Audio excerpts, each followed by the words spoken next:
For that, one more corporate conversation. KEC International is the company on our radar. We have Mr. Vimal Kejriwal, MD and CEO of the company, joining in to take a couple of questions. So Q2 is done.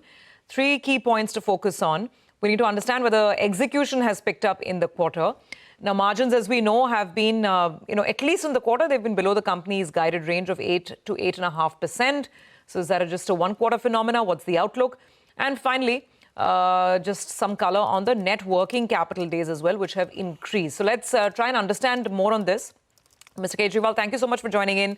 I'll have to start with that margin question, right? Because I think the market's really looking out for that.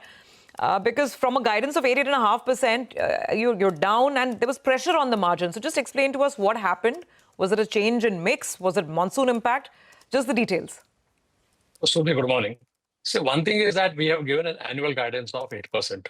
Okay, so I think, and typically if you look at our numbers, H2 has always been very heavy. The revenue is also around 60%, so leverage impact would also come in.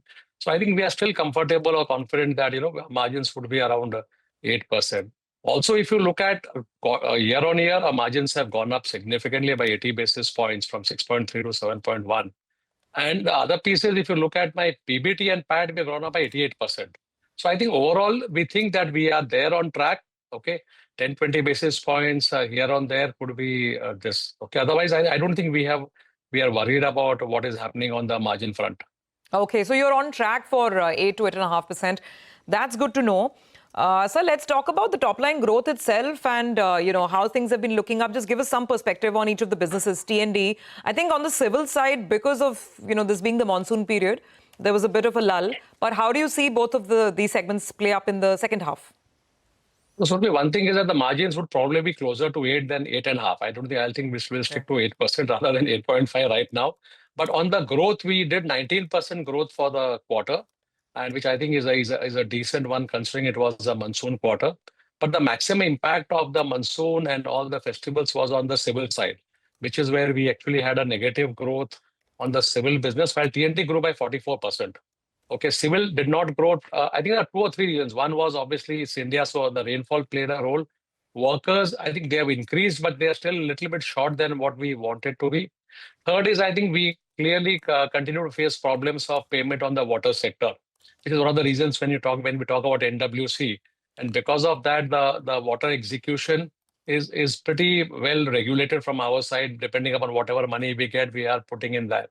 So I think that's the way. But overall, I think we still maintain our 15% growth trajectory for the year on the top line.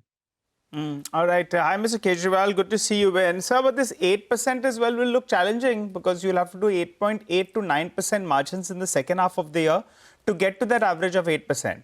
Doable, right? Since the second half of the year is normally better. I think we are pretty okay with that part of it. 8.8, 8.9 is what we expect to do in the second half. Yes. Got it. All right. Just to finish that point, Mr. Kejriwal, on margins, steel, aluminum, copper, right? Big raw materials for you. The big rally in copper prices that we're seeing, and expectations are that it's headed up actually across primary metals, but copper more than anything else. You think that dampens efforts to improve margin going forward? You'll have to sort of negotiate pass-throughs, etc., or is that all that automatic? So Prashant, what happens is steel is something which we normally do not hedge, and we are seeing the advantages of steel in our numbers, in T&D numbers especially, which are more than double digit, because steel is almost down by 4,000 to 5,000 rupees from the typical estimate which we had for steel. As far as the base metals are concerned, whether it is copper, aluminum or zinc, we'll say we are more than 90-95% hedged always. So the moment I get an order, we go and hedge it in the market. So I don't see an impact of that on my revenues or margins right now. But what is going to happen, and which we'll start seeing a little bit, which we're already seeing in cables and all that, is companies are deferring their manufacturing and etc., saying, okay, let's hold on for cables, we'll wait for copper prices to come down. So although I don't expect a margin impact, but there could be a marginal impact on revenue, especially on the cable business where there is a copper impact. Okay? But not on the margin itself. Got it. Because you're hedged, you're saying. As soon as you get an order, you go and hedge it. Yes. But volumes, revenues maybe, right? And I think Maybe. Any way to gauge? You must be getting that sense, right? Some pushback, some deferment, etc. But Prashant, for me, my cable revenue is roughly around 8-9% of my total turnover. So even if there's a marginal impact, there could be 50, 100 crores here or there. I don't think it will move the needle anywhere. Mr. Kejriwal, you mentioned water continues to be a problem. I think we've been discussing this for the better part of the year, right? Those receivables. Last you told us that I think the pending dues were around 700 crores. So have you received any money at all or not? Or have the dues only piled up? No. So the dues have not piled up. They've gone up by 20, 30 crores or something. We did get close to 500 crores since March. Okay. But what has happened is that because we need to complete the projects, we have reinvested the money in that same business. Okay. So my dues remain where they are, but all the old dues have come in.